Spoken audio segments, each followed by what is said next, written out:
السلام علیکم ورحمۃ اللہ وبرکاتہ۔ وعلیکم السلام۔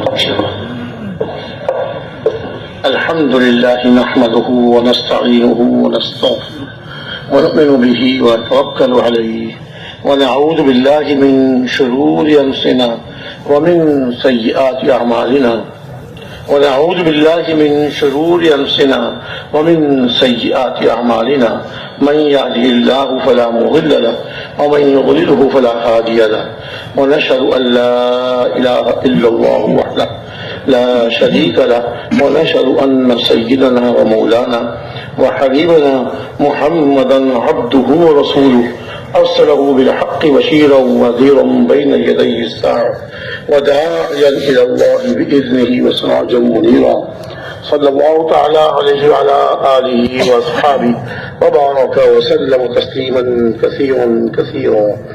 أما بعد فأعوذ بالله من الشيطان الرجيم. بسم الله الرحمن الرحيم. والعصر إن الإنسان لفي خسر إلا الذين آمنوا وعملوا الصالحات وتواصوا بالحق وتواصوا بالصبر. وقال عز وجل قل هذه سبيلي أدعو إلى الله على بصيرة أنا ومن اتبعني وسبحان الله وما أنا من المشركين. وقال عز وجل ومن أحسن قولا ممن دعا إلى الله وعمل صالحا وقال إنني من المسلمين. صدق الله العظيم. وقال عليه الصلاة والسلام بلغوا عني ولو آية وقال فليبلغ الشاهد الغائب. وقال عليه الصلاة والسلام لا يؤمن أحدكم حتى يحب لأخيه ما يحب لنفسه. وقال عليه الصلاة والسلام لا يؤمن أحدكم حتى يكون هواه تبعا لما جئت به.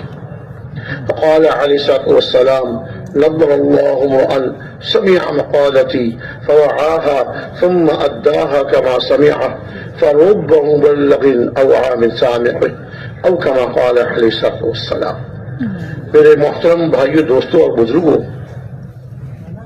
اللہ رب العزت نے ہمارے پیارے نبی صلی اللہ علیہ وسلم کو وہ سب کچھ دیا جو پہلے انبیاء علیہ السلام کو عطا فرمایا تھا، اور اس سے زیادہ عطا فرمایا. جو پچھلے انبیاء علیہ السلام کو عطا فرمایا تھا وہ سب ہمارے پیارے نبی کو دیا اور اس سے زیادہ عطا فرمایا تھا. اگر حضرت سلیمان علیہ السلام جانوروں کی بولی سمجھ جاتے تھے تو ہمارے پیارے نبی صلی اللہ علیہ وسلم بھی جانوروں کی زبان سمجھ لیتے تھے. اگر حضرت سلیمان علیہ السلام کی تابع اللہ نے جنات کو کیا تھا تو ہمارے پیارے نبی صلی اللہ علیہ وسلم بھی کئی دفعہ جنات کے پاس تشریف لے گئے اور ان کے جھگڑے، ان کے مخاصمات اور ان کے آپس کے بے جوڑیوں کو، ان کے فیصلے کیے آپ نے وہاں تشریف لے گئے. کئی مرتبہ، بعض جگہ آتا ہے 6 دفعہ آپ تشریف لے گئے. تو اللہ رب العزت نے آپ کو وہ سب کچھ دیا جو پچھلے انبیاء علیہ السلام کو دیا تھا اور اس سے زیادہ عطا فرمایا. ایک مرتبہ ہمارے پیارے نبی صلی اللہ علیہ وسلم بازار میں تشریف لے گئے، مدینہ منورہ کے بازار میں. وہاں ایک اونٹ کھڑا ہوا تھا، اس کا گھٹنا باندھ کر اس کا مالک کہیں بازار میں کچھ خرید و فروخت کے لیے چلے گئے.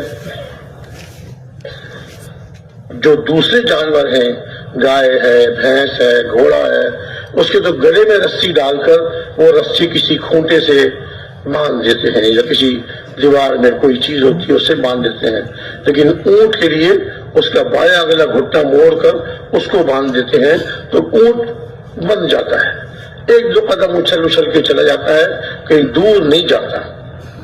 تو وہ اونٹ وہاں بازار میں کھڑا ہوا تھا. ہمارے پیارے نبی صلی اللہ علیہ وسلم اس کے پاس سے گزرے تو وہ اونٹ آپ کو دیکھ کر اپنی زبان میں کچھ بولا.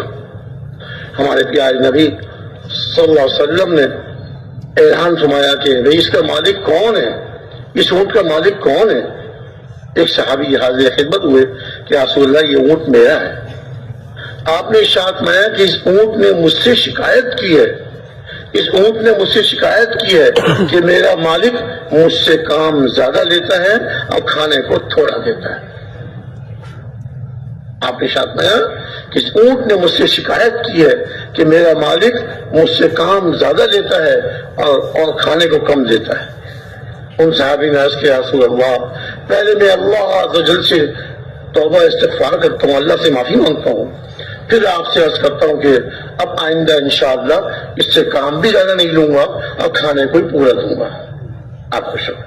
تو حضور اس کی زبان کو سمجھ گئے تھے، جب وہ بولا تو حضور اس کی گردن کو تھپتھپایا اور پھر اس کی بات کو سمجھے اور اس کے مالک سے کہا۔ ایسے ہی ایک مرتبہ آپ تشریف لے جا رہے تھے ہررا مقام پر۔ ہررا کہتے ہیں چھوٹی چھوٹی پہاڑیاں ہوتی ہیں، وہاں کنکریاں ہوتی ہیں، آپ وہاں تشریف لے جا رہے تھے تو آپ کو آواز آئی یا رسول اللہ یا رسول اللہ۔ آپ رک گئے، اکیلے تھے اس وقت۔ دائیں طرف دیکھا، کوئی آواز دینے والا نظر نہیں آیا، بائیں طرف دیکھا، کوئی آواز دینے والا نظر نہیں آیا۔ آپ تھوڑی دیر کھڑے رہے، پھر چلنے لگے تو پھر آواز آئی یا رسول اللہ یا رسول اللہ۔ حضور اقدس صلی اللہ علیہ وسلم اس آواز کی طرف چل پڑے جہاں سے آواز آ رہی تھی۔ آپ نے جا کر دیکھا ایک صاحب درخت کے نیچے سو رہے ہیں اور ان کے سرہانے ایک ہرن کی مادہ وہ بندھی ہوئی ہے۔